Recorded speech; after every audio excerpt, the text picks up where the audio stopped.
Los turnos suplentes suelen ser tranquilos. Nadie quiere trabajar de madrugada, así que pensé que sería una noche fácil. No sabía que estaba cubriendo una guardia que había desaparecido, junto con todos los que trabajaron en ella. Me llamo Lucas, y siempre acepté reemplazos nocturnos porque eran una forma simple de sumar horas, sin demasiada presión ni supervisión constante. El hospital al que me asignaron estaba ubicado sobre una ruta extensa, lejos de cualquier centro urbano, rodeado por campos que durante el día parecían tranquilos, casi vacíos, pero que de noche se transformaban en una masa oscura sin límites visibles, como si el mundo se desvaneciera unos metros más allá del asfalto. Desde el momento en que estacioné frente al edificio, sentí algo difícil de explicar, porque el hospital parecía demasiado grande para el movimiento que tenía, con luces encendidas en sectores donde no se veía actividad, pasillos visibles desde el exterior, que parecían prolongarse más de lo normal, y un silencio que no era natural, un silencio espeso, profundo, que hacía que el sonido de mis propios pasos resonara, como si estuviera caminando dentro de un lugar abandonado. Intenté saludar al personal que encontré en la entrada, 2 enfermeros y un administrativo que revisaba papeles en un mostrador lateral, pero sus respuestas fueron breves, casi automáticas, sin mirarme directamente, como si mi presencia confirmara algo que ellos ya sabían, y preferían no mencionar. Pensé que se trataba del cansancio típico de las madrugadas hospitalarias, o del aislamiento que genera trabajar en un lugar tan alejado de la ciudad. Así que no insistí y me dirigí a la sala de guardia para revisar el cronograma, organizar insumos, y familiarizarme con los equipos. Fue ahí cuando noté el primer detalle que me dejó incómodo, porque mi turno figuraba correctamente en la planilla impresa sobre el escritorio, pero no aparecía en el sistema digital del hospital, como si hubiera sido agregado manualmente para esa noche en particular. Supuse que era un error administrativo, algo frecuente en lugares donde los sistemas informáticos se actualizan poco, así que decidí ignorarlo y comenzar mi trabajo con normalidad. Las primeras horas transcurrieron con una calma demasiado perfecta, sin pacientes en la sala de espera, sin consultas espontáneas, sin el ruido habitual de monitores, camillas o conversaciones médicas que suelen mantenerse, incluso durante la madrugada. Me dediqué a recorrer los pasillos para verificar equipos, revisar depósitos y completar formularios, intentando adaptarme al ritmo lento del turno, pero pequeños detalles empezaron a incomodarme lentamente. Relojes que marcaban horarios distintos dependiendo de la sala donde estuviera, puertas que encontraba abiertas después de haberlas cerrado minutos antes, luces que se apagaban justo cuando abandonaba un sector, como si el edificio reaccionara a mis movimientos, como si supiera en qué momento dejaba de observar cada espacio. El primer llamado de emergencia llegó pasada la medianoche, una asistencia en un domicilio ubicado en un camino rural cercano a la ruta principal, y salí con la ambulancia siguiendo las indicaciones del sistema, conduciendo por un tramo donde la iluminación desaparecía por completo, y el paisaje se convertía en una extensión oscura que parecía acercarse al parabrisas con cada kilómetro recorrido. Cuando llegué al lugar encontré una casa abandonada, con ventanas rotas, paredes descascaradas y maleza creciendo entre las baldosas del patio, una estructura que parecía deshabitada desde hacía años. Estuve a punto de reportar un error cuando lo vi sentado frente a la entrada, un hombre inmóvil, con la mirada fija en la oscuridad del campo, como si estuviera esperando que alguien lo viniera a buscar desde hacía demasiado tiempo. No respondió cuando le hablé, no reaccionó cuando revisé su pulso. Simplemente se levantó con movimientos rígidos y caminó hacia la ambulancia con una precisión extraña, como si conociera el procedimiento mejor que yo. Lo acomodé en la camilla e inicié el regreso al hospital, tratando de concentrarme en los controles médicos, para ignorar la sensación incómoda que comenzaba a instalarse en mi pecho. Sus signos vitales parecían normales, demasiado normales para alguien en ese estado. Su respiración era constante, su presión estable, pero su piel estaba fría, con una frialdad profunda que no coincidía con la temperatura ambiente ni con su condición aparente. Intenté hacerle preguntas básicas para evaluar su estado, pero no respondió, solo mantenía los ojos abiertos mirando el techo de la ambulancia con una expresión vacía, como si estuviera escuchando algo que yo no podía oír, algo que parecía acompañarlo desde antes de que yo llegara. Cuando regresé al hospital y abrí la puerta trasera para bajarlo, la camilla estaba vacía. Pensé que había bajado solo mientras estacionaba, revisé el perímetro del vehículo, las cámaras externas, los pasillos de ingreso, pero no había registros de movimiento ni señales de que alguien hubiera entrado. Revisé el sistema para confirmar el domicilio del llamado y descubrí que esa dirección no figuraba en ningún mapa actual, como si nunca hubiera existido o hubiera sido eliminada con el paso del tiempo. Intenté convencerme de que era un fallo técnico, pero algo dentro de mí comenzaba a encajar de una manera que no quería aceptar. Las llamadas continuaron durante la madrugada, todas con el mismo patrón inquietante: domicilios destruidos, casas consumidas por incendios antiguos, estaciones de servicio derrumbadas al costado de la ruta, galpones industriales vencidos por el óxido. En cada lugar encontraba pacientes esperando en silencio, personas que subían a la ambulancia sin hablar, con esa expresión inmóvil que parecía detenida en otro tiempo. Y en cada regreso ocurría lo mismo: desaparecían antes de llegar al hospital, dejando solo el olor húmedo del interior del vehículo y la camilla ligeramente tibia, como si alguien hubiera estado allí hasta segundos antes. La inquietud se convirtió en miedo cuando decidí revisar mi contrato durante un momento de descanso, buscando entender por qué mi turno no figuraba en el sistema. Encontré registros antiguos del hospital que mencionaban esa guardia como una unidad clausurada años atrás después de que todo el equipo médico asignado desapareciera sin dejar rastro. No había informes oficiales, solo anotaciones incompletas, archivos bloqueados y comentarios que sugerían que el turno había sido eliminado de los registros principales, como si nunca hubiera existido. Sentí la necesidad inmediata de abandonar el hospital, de salir antes de que amaneciera, pero cuando intenté registrar mi salida noté que todos los relojes del edificio marcaban exactamente la misma hora en la que había comenzado mi guardia. Revisé relojes de pared, monitores médicos, pantallas administrativas e incluso mi teléfono, y todos coincidían en ese horario detenido, como si el tiempo dentro del hospital hubiera decidido congelarse desde el momento en que crucé la puerta principal. Desesperado, busqué mi nombre en el sistema de personal para confirmar que seguía figurando como activo. Lo encontré en un archivo oculto, una lista antigua de empleados desaparecidos. Mi nombre estaba al final. La fecha de desaparición indicaba el día siguiente. Intenté salir corriendo del hospital, atravesé pasillos, empujé puertas, busqué salidas alternativas, pero cada corredor parecía alargarse, cada giro me devolvía al mismo sector de guardia, al mismo escritorio, al mismo reloj detenido que parecía observarme desde la pared. El silencio del edificio comenzó a sentirse pesado, casi sólido, como si llenara mis pulmones con cada respiración y me obligara a permanecer allí. Desde esa noche sigo trabajando ese turno, respondiendo llamados que no figuran en ningún registro, conduciendo por rutas que no aparecen en los mapas, recogiendo pacientes que esperan en lugares donde el tiempo se detuvo hace décadas, regresando siempre al mismo hospital donde los relojes siguen marcando la misma hora, donde los pasillos parecen reconocer mis pasos y las luces se encienden antes de que llegue a cada sector, como si alguien supiera exactamente dónde voy a estar. Aprendí a no mirar demasiado tiempo los reflejos en las ventanas, porque a veces veo figuras caminando detrás de mí que desaparecen cuando giro la cabeza. Aprendí a no revisar los archivos antiguos porque cada vez que lo hago aparecen nombres nuevos en la lista, nombres de empleados que todavía no saben que van a desaparecer. Y aprendí que en este lugar nadie termina realmente su turno, solo espera que llegue alguien más para ocupar su lugar. Sigo esperando ese reemplazo, esperando la noche en la que alguien entre por la puerta principal con cara de cansancio, creyendo que solo vino a cubrir unas horas, sin saber que el hospital ya lo estaba esperando desde antes de que aceptara el trabajo. Porque entendí algo que todavía me cuesta admitir. Este turno no existe para atender emergencias. Existe para que siempre haya alguien atrapado en él.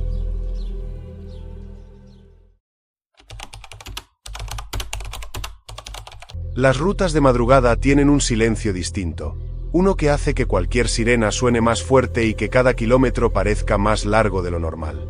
Después de tantos años como paramédico, pensé que ya me había acostumbrado a ese ambiente, hasta la noche en que respondimos un llamado en el kilómetro 48. Me llamo Martín y trabajo como paramédico nocturno desde hace más de 7 años. He visto choques imposibles, rescates desesperados y personas que sobrevivieron contra toda lógica. Sin embargo, nada me preparó para lo que ocurrió en ese tramo de ruta secundaria que atraviesa campos abiertos, donde las luces desaparecen por completo, y la oscuridad parece quedarse suspendida sobre el asfalto, como si esperara algo. Aquella madrugada la central nos envió un aviso urgente sobre un accidente grave. El reporte era confuso. Mencionaba un solo vehículo involucrado y una posible víctima atrapada en el interior. Mientras avanzábamos, noté que la radio del vehículo tenía interferencias leves, un ruido blanco que aparecía y desaparecía como si alguien intentara comunicarse desde una frecuencia mal sintonizada. Mi compañero conducía en silencio, concentrado en la ruta vacía que se extendía frente a nosotros, iluminada apenas por los faros que parecían perder fuerza a medida que avanzábamos. Cuando llegamos al kilómetro 48 encontramos un auto destruido contra la banquina, con la carrocería doblada como si hubiera sido aplastada desde arriba. El parabrisas estaba completamente estallado y las puertas abiertas, balanceándose suavemente con el viento nocturno que soplaba desde el campo. Lo primero que me llamó la atención fue la ausencia total de ruido, ni grillos, ni hojas moviéndose, ni el sonido lejano de motores, solo ese silencio profundo que parecía tragarse cada respiración. Me acerqué al vehículo esperando encontrar al conductor atrapado entre los hierros, pero el interior estaba vacío. El asiento delantero estaba cubierto de sangre fresca y el cinturón de seguridad colgaba cortado, como si alguien lo hubiera arrancado con desesperación. Revisé alrededor del auto con la linterna, iluminando el pasto alto, buscando huellas, rastros, cualquier señal de que la víctima hubiese salido por sus propios medios, pero no había marcas de arrastre ni pasos visibles, solo la tierra húmeda y plana como si nadie hubiera estado allí. Mientras inspeccionaba el lugar, la radio de la ambulancia crujió y la voz de la central sonó con una calma extraña, informándonos que el paciente ya estaba dentro del vehículo sanitario y que debíamos iniciar traslado inmediato. Sentí un frío recorrerme la espalda porque recordaba perfectamente haber dejado la ambulancia cerrada y sin nadie adentro. Pensé que se trataba de un error de comunicación, uno de esos fallos comunes en turnos largos, pero algo en el tono de la operadora sonaba demasiado seguro, demasiado convencido de que el traslado ya estaba en marcha. Corrí hacia la ambulancia con el pulso acelerado y abrí las puertas traseras esperando encontrar todo igual que lo había dejado. La camilla estaba desplegada y cubierta con manchas de sangre recientes que brillaban bajo la luz blanca del interior. Las paredes metálicas tenían huellas de manos marcadas en varias direcciones, algunas completas, otras deformadas, como si alguien hubiera intentado levantarse mientras el vehículo estaba en movimiento. El monitor cardíaco estaba encendido, mostrando una línea estable, marcando latidos lentos y constantes que no correspondían a ningún paciente visible. Mi compañero me miró desde el asiento delantero, preguntando si todo estaba listo para salir, y asentí sin saber exactamente por qué. Cerré las puertas sintiendo que el aire dentro del compartimento era más frío que el exterior, cargado con un olor metálico que recordaba a hospitales antiguos y salas cerradas durante demasiado tiempo. Iniciamos el regreso hacia el hospital siguiendo la ruta indicada por el GPS, aunque pronto noté que el sistema comenzaba a recalcular el trayecto sin motivo. La pantalla mostraba caminos secundarios que no figuraban en el mapa principal, desvíos que nos alejaban lentamente del pueblo más cercano y nos llevaban hacia sectores donde la señal telefónica desaparecía por completo. Intenté corregir la ruta manualmente, pero el sistema volvía a seleccionar el mismo camino, como si alguien estuviera marcando el destino desde otro lugar. A medida que avanzábamos, comenzaron a aparecer vehículos abandonados a los costados del camino. Primero fue un auto oxidado cubierto de maleza, luego una camioneta volcada sobre una zanja seca, y más adelante una ambulancia antigua con la pintura desgastada y las puertas traseras abiertas hacia la oscuridad del campo. Todas parecían detenidas en el tiempo, como si hubieran sido olvidadas después de un accidente que nadie terminó de registrar. Mientras observaba el paisaje, sentí un movimiento detrás de mí. Fue leve al principio, apenas un cambio en el equilibrio del vehículo, como cuando alguien se acomoda en una camilla. Miré hacia atrás y todo parecía igual. El monitor seguía marcando latidos regulares, la camilla estaba vacía, y las luces fluorescentes parpadeaban con una intensidad irregular que hacía que las sombras se estiraran sobre las paredes metálicas. Segundos después escuché un roce suave, como si una mano se deslizara por la superficie del compartimento. Me giré otra vez y la sensación de estar acompañado se volvió más fuerte, tan clara que podía jurar que alguien respiraba detrás de mí. Abrí la puerta del compartimento en movimiento, iluminando cada rincón con la linterna, pero no encontré nada, solo las huellas en las paredes y el sonido del monitor que marcaba una frecuencia que parecía acompasarse con mis propios latidos. El viaje comenzó a sentirse más largo de lo normal. La ruta parecía repetirse, los mismos árboles torcidos aparecían una y otra vez en los márgenes del camino, y las luces lejanas del hospital nunca se acercaban. Mi compañero también empezó a notarlo, preguntándome si estaba seguro de que seguíamos el camino correcto, aunque el GPS insistía en que estábamos avanzando hacia nuestro destino. Entonces vi algo en el vidrio que separa la cabina del compartimento trasero. Al principio fue solo una sombra que no coincidía con el movimiento del vehículo, una forma oscura que parecía sentarse lentamente en la camilla.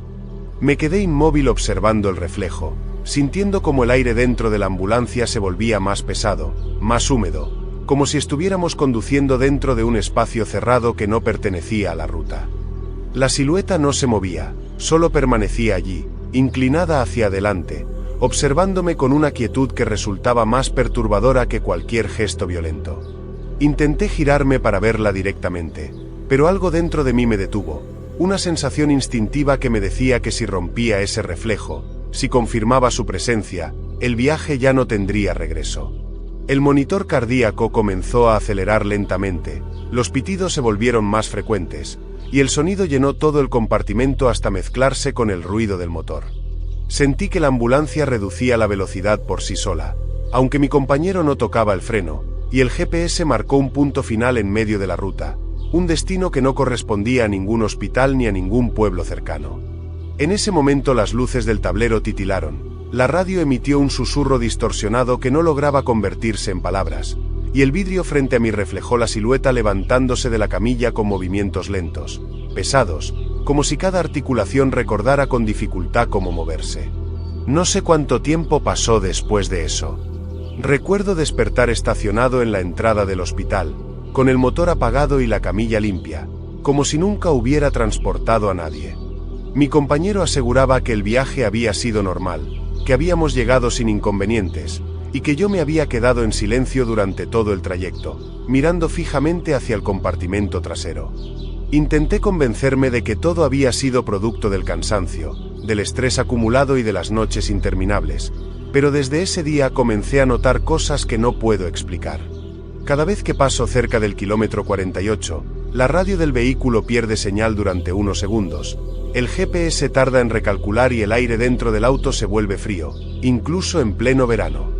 Algunas noches, cuando conduzco solo, escucho golpes suaves en la parte trasera del vehículo, como si alguien se acomodara en un asiento que no existe. A veces el espejo retrovisor refleja una sombra que desaparece apenas intento enfocarla, y otras veces el sonido lejano de un monitor cardíaco parece filtrarse desde ningún lugar, marcando un ritmo constante que me resulta demasiado familiar. Con el tiempo entendí algo que todavía me cuesta admitir. Ese traslado nunca terminó realmente. No llevamos a un paciente hacia el hospital, llevamos la ambulancia hacia un punto que no figura en ningún mapa, un destino donde algunos accidentes parecen repetirse en silencio, esperando que alguien vuelva a recorrer ese tramo para completar un viaje que quedó inconcluso. Y lo que más miedo me provoca no es recordar esa noche, ni imaginar quién ocupaba realmente la camilla, sino sospechar que cada vez que una sirena cruza el kilómetro 48, ese lugar vuelve a despertarse, esperando que otro paramédico crea que está yendo a salvar una vida, cuando en realidad está comenzando un traslado que jamás va a terminar.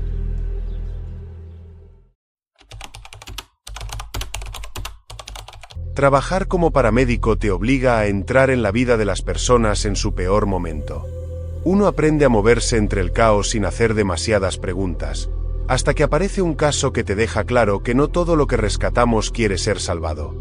Me llamo Rodrigo y llevo más de una década trabajando en ambulancias nocturnas, recorriendo barrios antiguos, rutas silenciosas y zonas donde la ciudad parece apagarse después de cierta hora, dejando solo luces aisladas y calles que se vuelven más largas cuando el ruido desaparece. Durante esos años aprendí a convivir con accidentes, incendios, rescates complicados y situaciones que se quedan pegadas en la memoria mucho después de terminar el turno. Pero nada me preparó para aquella madrugada en la que respondimos a un llamado por un incendio en una vivienda vieja, ubicada en una calle angosta donde las casas parecen construidas demasiado cerca unas de otras, como si compartieran el mismo aire y el mismo silencio acumulado durante generaciones. Cuando llegamos, los bomberos ya habían contenido las llamas, pero la vivienda todavía expulsaba humo por cada grieta de sus paredes, como si el fuego hubiera dejado una respiración atrapada dentro de la estructura. El olor a madera quemada y plástico derretido formaba una nube pesada que raspaba la garganta al inhalar, y el sonido de las vigas debilitadas crujiendo lentamente hacía que cada paso alrededor de la casa pareciera una advertencia. Parte del techo había colapsado, dejando al descubierto habitaciones reducidas a montones de escombros ennegrecidos, y la puerta principal colgaba torcida, balanceándose con un movimiento leve que parecía responder al aire caliente que todavía escapaba desde el interior. Mientras los bomberos removían restos del pasillo central, uno de ellos nos llamó con un gesto urgente, señalando un espacio entre vigas caídas y fragmentos de muebles carbonizados donde habían encontrado a un niño inconsciente, protegido parcialmente por una puerta desprendida que había frenado el avance del fuego. Lo sacaron con cuidado, cubierto por una manta térmica manchada de hollín, y lo depositaron sobre la camilla con esa rapidez controlada que nace de la experiencia cuando cada segundo importa pero el pánico solo estorba. El chico respiraba con dificultad, tenía quemaduras superficiales en los brazos y el rostro cubierto de ceniza, pero su pulso era sorprendentemente estable para alguien que había estado atrapado en un incendio tan agresivo. Lo subimos a la ambulancia y cerré las puertas traseras mientras las luces rojas comenzaban a reflejarse en las paredes internas formando sombras que parecían estirarse más de lo normal cada vez que el vehículo giraba. Me acomodé junto a la camilla y empecé a revisar sus signos vitales con movimientos automáticos, aunque desde el primer instante sentí que el aire dentro del compartimento era distinto, más frío que el exterior, con una humedad que parecía filtrarse lentamente a través del uniforme, pegándose a la piel como si la ambulancia hubiese atrapado un clima ajeno al de la calle. Durante los primeros minutos el niño permaneció inmóvil, con los ojos cerrados y la respiración irregular, mientras el monitor cardíaco emitía un ritmo demasiado perfecto para la situación, un sonido constante que parecía más estable que el de muchos pacientes completamente sanos. Afuera, la ciudad comenzaba a quedar atrás y las calles se volvían más silenciosas, iluminadas apenas por faroles que dejaban sectores enteros sumidos en una oscuridad espesa que hacía difícil distinguir dónde terminaba el camino y dónde empezaba el vacío. A mitad del traslado el chico abrió los ojos sin previo aviso y giró lentamente la cabeza hacia mí, con un movimiento tan controlado que me obligó a contener la respiración. No lloró, no mostró señales de dolor, no intentó moverse. Solo me observó con una serenidad que no coincidía con su estado ni con su edad, con pupilas oscuras que parecían reflejar algo que no estaba dentro de la ambulancia. Con una voz baja, tranquila, me pidió que lo llevara de vuelta a su casa. Intenté tranquilizarlo explicándole que lo estábamos llevando al hospital, que los médicos podían ayudarlo, pero él mantuvo la mirada fija sobre mí con una insistencia silenciosa que me provocó un escalofrío difícil de disimular, como si sus palabras no fueran un pedido sino una certeza que yo todavía no comprendía. Después comenzó a hablar describiendo la casa con una precisión que me hizo sentir que todavía estaba dentro de ella, mencionando un pasillo largo con cuadros familiares colgados en una pared verde, un cuarto al fondo donde su madre cosía ropa cerca de una ventana pequeña, y una habitación donde guardaba juguetes en cajas de madera que su padre había construido. Mientras lo escuchaba, sentí como una presión lenta se instalaba en mi pecho, porque muchas de esas partes de la vivienda ya no existían. Habían sido reducidas a escombros que los bomberos seguían removiendo mientras nosotros nos alejábamos del lugar. El niño continuó hablando con una calma perturbadora, relatando cómo su padre había quedado atrapado en la cocina intentando cerrar una llave de gas, cómo su madre golpeaba una puerta que nunca se abría mientras el humo llenaba los pasillos, y cómo su perro se había escondido debajo de una mesa esperando que alguien lo sacara. Cada recuerdo lo describía con una tranquilidad que no parecía humana, como si no estuviera contando algo que acababa de suceder, sino una escena que había repetido demasiadas veces dentro de su memoria. Mientras revisaba nuevamente los monitores noté que sus signos vitales no solo eran estables, eran imposiblemente regulares. Su pulso mantenía un ritmo exacto, su respiración se volvió uniforme y su temperatura corporal comenzó a descender lentamente hasta un nivel que no coincidía con ninguna respuesta fisiológica normal. Afuera, la ruta se había vuelto completamente desierta, y a medida que avanzábamos comenzaron a aparecer construcciones abandonadas a los costados del camino, Casas vacías cubiertas de maleza, galpones derrumbados y vehículos viejos detenidos en la oscuridad, como si hubieran sido olvidados después de un desastre que nadie terminó de registrar. El niño volvió a hablar, esta vez con un tono más bajo, diciéndome que si seguíamos avanzando sus padres no podrían encontrarlo, asegurando que la casa los llamaba cuando alguien intentaba irse. Intenté distraerlo haciéndole preguntas simples, preguntándole su nombre, su edad, si recordaba qué había pasado, pero él ignoró cada intento y continuó describiendo sonidos que decía escuchar incluso cuando el fuego consumía todo, pasos recorriendo los pasillos cuando ya no quedaba nadie, puertas que se abrían solas cuando el humo cubría cada rincón, como si la vivienda se negara a quedar vacía. Fue entonces cuando el vidrio del compartimento comenzó a empañarse lentamente, a pesar de que el sistema de ventilación funcionaba sin fallas. El vapor se extendió por la superficie con una lentitud inquietante, como si alguien respirara contra él desde el interior. El niño levantó una mano y dibujó con el dedo la silueta de una casa con techo triangular rodeada de líneas onduladas que representaban llamas, y mientras terminaba el dibujo el monitor cardíaco emitió un sonido irregular, un ritmo extraño que no coincidía con ningún patrón médico que yo hubiera escuchado en todos mis años de servicio. Sentí un cambio leve en el peso de la ambulancia, como si alguien hubiera subido sin abrir las puertas, y un olor tenue a madera quemada comenzó a llenar el compartimento mezclándose con el aire frío que seguía descendiendo. Miré hacia la cabina para hablar con mi compañero, pero antes de hacerlo el niño volvió a hablar con una serenidad que me paralizó, diciendo que la casa no quería quedarse sola, que siempre intentaba traerlos de vuelta cuando alguien lograba salir. Cuando finalmente llegamos al hospital y abrimos las puertas traseras, el personal médico se acercó con rapidez, pero la camilla estaba vacía. La manta térmica seguía allí, el monitor continuaba encendido marcando un pulso lento y constante, y el vidrio empañado conservaba el dibujo de la casa rodeada de fuego, con una figura pequeña agregada frente a la puerta, una silueta que parecía estar esperando entrar. Días después revisé los registros del domicilio donde habíamos encontrado al niño, impulsado por una inquietud que no lograba apagar. Descubrí que esa vivienda se había incendiado más de 20 años antes en un siniestro que había destruido completamente la estructura y había terminado con la vida de toda la familia que vivía allí, incluyendo a un niño que coincidía exactamente con la descripción del paciente que habíamos trasladado aquella noche. El terreno había permanecido vacío durante años, hasta que una construcción nueva fue levantada sobre los restos, aunque los archivos indicaban que el incendio original había sido tan devastador que muchos fragmentos de la estructura anterior quedaron enterrados bajo los cimientos. Desde entonces sigo trabajando como paramédico, sigo respondiendo llamados en la madrugada y subiendo ambulancias que recorren calles silenciosas, pero hay noches en las que el aire dentro del vehículo se vuelve más frío sin motivo aparente. Momentos en los que el vidrio comienza a empañarse lentamente incluso cuando el sistema funciona correctamente, y algunas madrugadas, cuando la sirena se apaga y el silencio llena el compartimento, aparece dibujada en el vapor la silueta de una casa, rodeada de llamas, trazada con líneas torcidas que parecen hechas por una mano pequeña y paciente.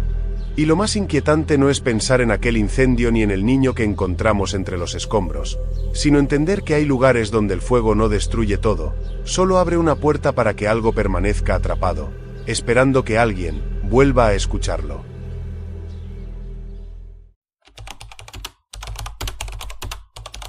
Las noches en una ambulancia cambian la forma en que uno entiende el silencio.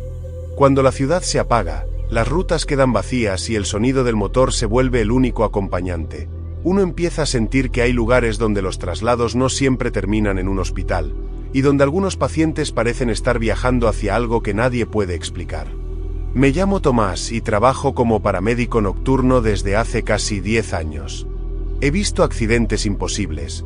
He sostenido manos que sabían que no iban a sobrevivir, y he recorrido rutas donde la oscuridad parece tragarse las luces del vehículo. Durante mucho tiempo creí que nada podía sorprenderme, hasta aquella noche en la que recibimos un llamado para asistir a un hombre accidentado en una ruta secundaria, una carretera angosta que atraviesa campos donde las casas desaparecen rápido, y el silencio parece demasiado pesado, como si el aire estuviera detenido esperando algo. Cuando llegamos, la escena resultó extrañamente limpia, demasiado quieta para tratarse de un accidente. El hombre estaba tirado al costado del asfalto, boca arriba, con los ojos abiertos mirando el cielo oscuro, completamente inmóvil, como si el tiempo hubiera pasado por encima suyo sin tocarlo. No había otro vehículo, ni marcas de frenado, ni restos de choque, solamente ese cuerpo recortado contra la banquina, iluminado por nuestras luces intermitentes que parpadeaban sobre su rostro pálido. Me arrodillé a su lado para evaluarlo, notando que su piel estaba fría, de una manera que no coincidía con la temperatura de la noche. Intenté hablarle, preguntarle su nombre, preguntarle si podía escucharme, pero su mirada permanecía fija, perdida en algún punto invisible sobre nosotros. Sin embargo, su pecho subía y bajaba lentamente, con una respiración regular, casi mecánica, demasiado ordenada para alguien que acababa de sufrir un accidente. Lo subimos a la ambulancia con rapidez, sin encontrar heridas visibles que explicaran su estado. Mientras lo acomodaba en la camilla noté que sus manos estaban tensas, los dedos ligeramente doblados, como si sujetara algo que solo él podía sentir. Conecté el monitor cardíaco esperando encontrar irregularidades, pero la pantalla mostró un ritmo perfecto, estable, sin variaciones, algo que rara vez ocurre en pacientes con traumatismos. Intenté confirmar la lectura buscando su pulso en el cuello, presionando con cuidado, cambiando la posición de mis dedos, revisando también la muñeca, mientras el monitor continuaba marcando latidos constantes, demasiado exactos, demasiado tranquilos, como si el equipo respondiera a un corazón que no parecía estar dentro de ese cuerpo. Pensé que el monitor podía estar fallando, revisé los sensores, los cables, la batería, todo funcionaba correctamente. Cuando levanté la vista, el hombre seguía mirando el techo de la ambulancia sin parpadear, sin reaccionar a la luz, sin mostrar el menor gesto de conciencia, y algo en esa quietud comenzó a incomodarme, una sensación difícil de explicar, como si estuviéramos transportando un cuerpo que respiraba, pero que ya no pertenecía a este lugar. El conductor arrancó y comenzamos el traslado hacia el hospital más cercano. Durante los primeros minutos todo parecía normal, el sonido del motor, la vibración sobre el asfalto, el parpadeo tenue de las luces internas reflejándose sobre los equipos médicos. Fue entonces cuando noté que el GPS estaba marcando una ruta distinta a la que habíamos tomado. Intenté corregir el destino manualmente, ingresé la dirección del hospital varias veces, pero el sistema no respondía. El mapa comenzó a desplazarse solo, dibujando un camino que se desviaba hacia una carretera secundaria que no recordaba haber visto antes. Le pedí al conductor que ignorara la indicación, pero cuando miró el parabrisas ya estábamos entrando en ese camino sin recordar el momento en que habíamos girado. La carretera era estrecha, sin señalización, rodeada por oscuridad total. A medida que avanzábamos comenzaron a aparecer vehículos abandonados al costado del camino, autos cubiertos de polvo, camionetas con las puertas abiertas, motocicletas caídas como si hubieran sido dejadas allí durante décadas. Algunos tenían los vidrios rotos, otros estaban completamente tomados por el óxido, pero lo que me heló la sangre fue ver ambulancias entre ellos, modelos antiguos, con logotipos borrados por el tiempo y sirenas quebradas que colgaban como restos de algo que había dejado de funcionar hace mucho. El monitor cardíaco empezó a sonar con un ritmo diferente, más profundo, más lento, y el sonido parecía resonar dentro del vehículo, como si no proviniera del equipo sino del espacio mismo que nos rodeaba. Me giré para revisar al paciente y sentí que el aire se volvía más pesado cuando descubrí que la camilla estaba vacía, el cinturón abrochado, los sensores aún conectados, pero el cuerpo había desaparecido sin dejar ningún rastro. Durante unos segundos mi mente intentó encontrar una explicación lógica, revisé el suelo, abrí los compartimentos, miré debajo de la camilla, mientras el monitor seguía marcando latidos que ahora sonaban más fuertes, más cercanos, como si ese pulso invisible se estuviera moviendo dentro de la ambulancia. El ritmo comenzó a desplazarse lentamente hacia la parte trasera del vehículo, y junto con él apareció una sensación de presencia, una presión en el aire, una humedad fría que parecía respirar detrás de mí. El espejo retrovisor reflejaba la camilla vacía, pero en el vidrio lateral apareció una sombra que no correspondía con ningún objeto del interior. Le grité al conductor que detuviera el vehículo. Sin embargo, continuó manejando con la mirada fija en la ruta, con los hombros rígidos, como si siguiera un trayecto que ninguno de los dos había elegido. Cuando intenté tocarlo sentí su piel helada a través del uniforme, sin reacción, sin respuesta, como si estuviera atrapado en un movimiento automático que lo empujaba hacia adelante. La carretera comenzó a llenarse de más vehículos abandonados, algunos con luces interiores encendidas, otros con siluetas oscuras sentadas en los asientos, inmóviles, observándonos pasar. Las ambulancias aparecían cada vez más seguidas, algunas con las puertas abiertas, otras con las camillas extendidas hacia afuera, como si esperaran recibir algo que todavía no había llegado. El monitor cardíaco aceleró su ritmo, volviéndose irregular, ansioso, desesperado, y entonces sentí el leve hundimiento del colchón de la camilla detrás de mí, un movimiento lento, pesado, acompañado por una respiración profunda que se mezclaba con el sonido del equipo médico. El miedo comenzó a recorrerme con una certeza que no podía ignorar, aún así me obligué a girarme lentamente. El hombre estaba allí otra vez, exactamente en la misma posición, con los ojos abiertos mirando el techo, pero su boca estaba entreabierta, y con cada latido del monitor una moneda antigua caía desde sus labios y rodaba por el suelo metálico de la ambulancia, produciendo un sonido seco, repetitivo, que parecía sincronizarse con el movimiento del vehículo. Recogí una de las monedas, notando que no tenía símbolos ni fechas, solamente una superficie oscura que reflejaba mi rostro deformado, como si el metal estuviera vivo, respirando con el mismo ritmo que el monitor. La ambulancia comenzó a disminuir la velocidad hasta detenerse frente a un descampado lleno de vehículos abandonados, acomodados en filas desordenadas, formando un cementerio silencioso de traslados que nunca llegaron a destino. En el centro del lugar había decenas de ambulancias antiguas formando un círculo perfecto, con las puertas traseras abiertas hacia un espacio vacío, oscuro, que parecía absorber la luz de nuestros faros. El motor se apagó solo, el GPS dejó de funcionar, y el monitor cardíaco emitió un pitido largo que resonó en el interior del vehículo. El hombre cerró la boca lentamente, y cuando volví a mirarlo su pecho ya no se movía, pero el monitor continuaba marcando latidos que comenzaron a replicarse en un eco lejano proveniente de todas las ambulancias alrededor nuestro, como si cada una respondiera al mismo corazón invisible. No recuerdo cómo salí de ese lugar. Solo sé que desperté horas después en la banquina de la ruta principal, con la ambulancia apagada, el conductor inconsciente a mi lado y el interior del vehículo completamente vacío, sin paciente, sin monedas, sin señales de haber entrado a ese camino.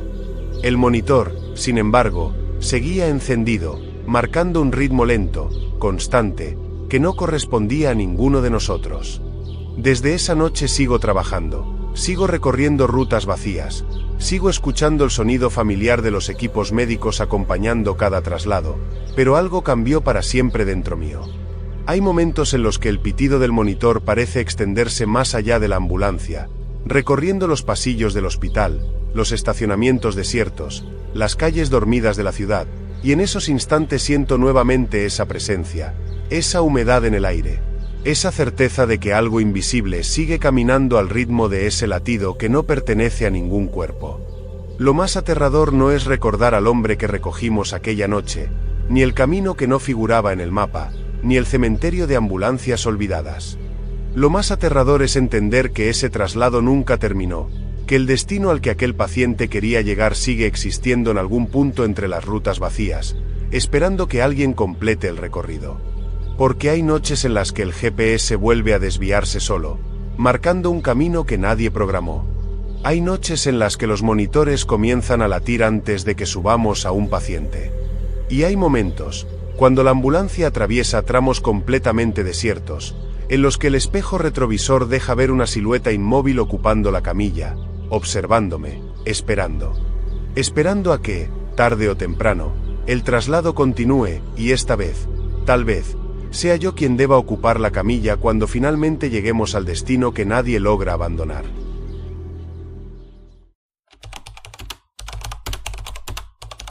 Las bases de emergencias están diseñadas para responder llamados, no para generarlos.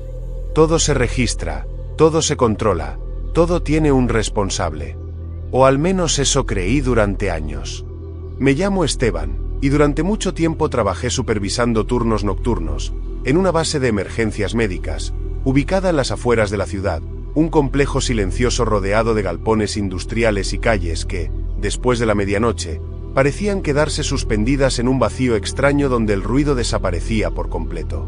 Mi trabajo consistía en coordinar salidas, verificar reportes, controlar el movimiento de cada unidad, y asegurarme de que todo quedara documentado con precisión. Porque en este tipo de trabajo los errores no solo cuestan dinero, a veces cuestan vidas, y por eso aprendí a confiar en los registros más que en la memoria humana, que siempre encuentra maneras de olvidar lo que no puede explicar.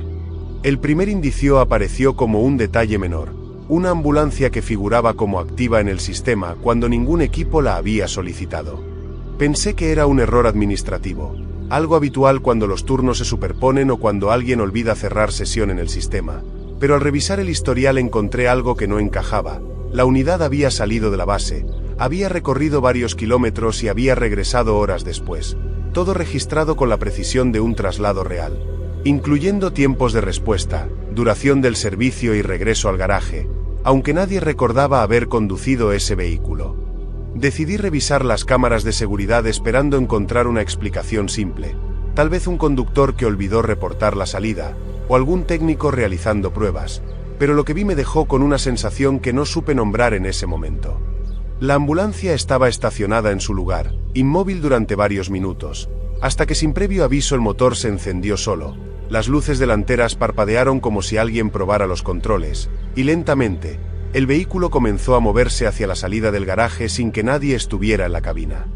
No hubo sombras, no hubo figuras, solo el volante girando levemente, mientras la ambulancia desaparecía en la oscuridad del portón abierto, con una naturalidad que me hizo pensar que aquello llevaba ocurriendo mucho antes de que yo empezara a notarlo. Durante días intenté convencerme de que se trataba de un fallo técnico, un desperfecto eléctrico, incluso un error en la grabación, pero los reportes comenzaron a repetirse con una regularidad inquietante. La misma ambulancia salía en horarios distintos, recorría rutas que el sistema marcaba con exactitud y regresaba antes del amanecer, siempre con el tanque de combustible ligeramente más vacío, y con el interior del compartimento médico, mostrando señales sutiles de haber sido utilizado, vendas fuera de lugar, instrumentos movidos unos centímetros, y un olor leve, metálico y húmedo, parecido al de los hospitales antiguos. Con el paso de las noches, ese olor empezó a permanecer incluso cuando la ambulancia estaba cerrada, como si el aire del vehículo hubiera absorbido algo que no podía disiparse. Una madrugada decidí que necesitaba respuestas, así que me quedé más tiempo del habitual en la base, esperando a que ocurriera otra salida. El silencio del lugar era tan profundo que podía escuchar el zumbido de los fluorescentes vibrando en el techo y el eco distante de los relojes electrónicos marcando segundos que parecían más largos de lo normal, como si el tiempo dentro del edificio se estirara lentamente. Cerca de las 3 de la mañana el sistema emitió una alerta de activación automática y casi al mismo tiempo, el motor de la ambulancia volvió a encenderse sin que nadie se acercara a ella. Sentí un frío recorrerme el cuerpo mientras tomaba las llaves de mi vehículo y decidí a seguirla, sin avisar a nadie, convencido de que si no lo hacía en ese momento jamás volvería a tener otra oportunidad de entender lo que estaba ocurriendo. La ambulancia salió de la base con una lentitud casi deliberada, como si esperara que yo la siguiera, y avanzó por calles vacías hasta tomar una ruta secundaria que se internaba en zonas cada vez más oscuras, donde las luces de la ciudad desaparecían y el asfalto comenzaba a verse agrietado, invadido por pastizales que crecían entre los bordes olvidados del camino. Con el paso de los kilómetros comenzaron a aparecer edificios abandonados, viejas estaciones de servicio sin techo, depósitos industriales consumidos por el óxido y carteles caídos que el viento movía apenas, generando sonidos secos que se mezclaban con el rugido constante del motor de la ambulancia. En un momento creí ver otras luces a lo lejos, como si más vehículos recorrieran esa ruta, pero cuando me acerqué entendí que eran restos de patrulleros y ambulancias antiguas detenidas en la banquina, con las puertas abiertas y los interiores cubiertos de polvo, alineadas como si alguien hubiera intentado formar una fila silenciosa de emergencias que nunca llegaron a destino. Finalmente el vehículo se desvió hacia un camino de tierra que conducía a un hospital abandonado, uno de esos edificios enormes construidos décadas atrás, cuando la ciudad todavía crecía hacia esa zona, y que con el tiempo quedó aislado, devorado por la vegetación y el silencio. La ambulancia se detuvo frente a la entrada principal, donde las puertas de vidrio rotas dejaban ver un interior completamente oscuro, y en ese momento las sirenas se activaron solas, no con el sonido agudo de una emergencia, sino con un lamento prolongado, irregular, que parecía perderse dentro del edificio vacío y regresar con un eco que vibraba en el pecho. Entré con una linterna temblando en la mano, recorriendo pasillos cubiertos de polvo donde las paredes conservaban restos de carteles médicos desgastados y donde el aire tenía ese olor espeso de los lugares cerrados durante demasiado tiempo. Mientras avanzaba, escuché ruedas metálicas moviéndose a lo lejos, el sonido inconfundible de una camilla desplazándose sobre baldosas antiguas, y cuando doblé en uno de los corredores vi como una camilla cruzaba lentamente el pasillo sin que nadie la empujara, desapareciendo en una sala cuya puerta se cerró apenas la luz de mi linterna la alcanzó, como si el edificio reaccionara a mi presencia, ocultando algo que no debía ver. Llegué a una habitación que parecía haber sido una oficina administrativa, con archivos abiertos sobre un escritorio corroído por la humedad. Los expedientes estaban organizados con una precisión inquietante, todos con fechas futuras, todos detallando accidentes, traslados y diagnósticos que todavía no habían ocurrido. Lo que me paralizó fue ver mi nombre repetido en varias carpetas, acompañado por descripciones detalladas de un accidente que, según la fecha escrita en tinta descolorida, iba a suceder apenas unos días después, con un nivel de detalle tan exacto que incluía el número de la ambulancia, el lugar del impacto, la posición exacta de mi cuerpo y hasta la hora estimada en la que mi pulso dejaría de registrarse en el monitor. Sentí que el aire se volvía más pesado, como si el edificio respirara lentamente a mi alrededor, y cuando intenté salir, escuché nuevamente las sirenas resonando en el exterior, llamándome con un eco que vibraba en las paredes. Corrí hacia la entrada y vi la ambulancia estacionada frente a la puerta principal, con las luces interiores encendidas y la parte trasera abierta, como si estuviera esperando recibir a un paciente que todavía no existía, o tal vez a alguien que ya figuraba en sus registros sin saberlo. Durante unos segundos tuve la sensación absurda de que si subía a esa camilla todo encajaría, como si el edificio hubiera estado preparándose para ese momento desde antes de que yo empezara a trabajar allí. Desde esa noche dejé de trabajar en la base, pero nunca logré alejarme del todo de esa sensación de estar siendo observado por algo que entiende los tiempos de la emergencia de una manera distinta a la nuestra. A veces, cuando escucho una sirena en la distancia, siento que el sonido no pertenece a ningún traslado real, que no responde a ningún accidente reciente, sino que repite un recorrido que comenzó hace mucho tiempo, siguiendo rutas que no aparecen en los mapas, registrando casos que todavía no ocurrieron, esperando completar expedientes que ya están escritos en algún archivo olvidado. Con el paso de los meses empecé a notar cambios en mi rutina, despertares a la misma hora cada madrugada, la sensación persistente de escuchar monitores cardíacos en habitaciones vacías y la costumbre involuntaria de revisar mis manos buscando manchas que nunca están, como si una parte de mí siguiera trabajando en un turno que no recuerdo haber aceptado. A veces, al pasar cerca de hospitales o bases médicas, tengo la impresión de ver una ambulancia estacionada con el motor encendido, aunque nadie esté dentro, esperando en silencio como si supiera exactamente cuándo voy a mirar en su dirección. Y lo más inquietante no es pensar que esa ambulancia siga circulando sin conductor, sino sospechar que en algún punto de la noche todavía está completando reportes, preparando camillas y registrando nombres, esperando el momento exacto en que un paramédico escuche la sirena equivocada y descubra que el próximo traslado ya estaba escrito mucho antes de que alguien hiciera el llamado. Y que, cuando llegue el momento, la ambulancia no vendrá a buscar un paciente, vendrá a buscar a quien siempre figuró en su registro.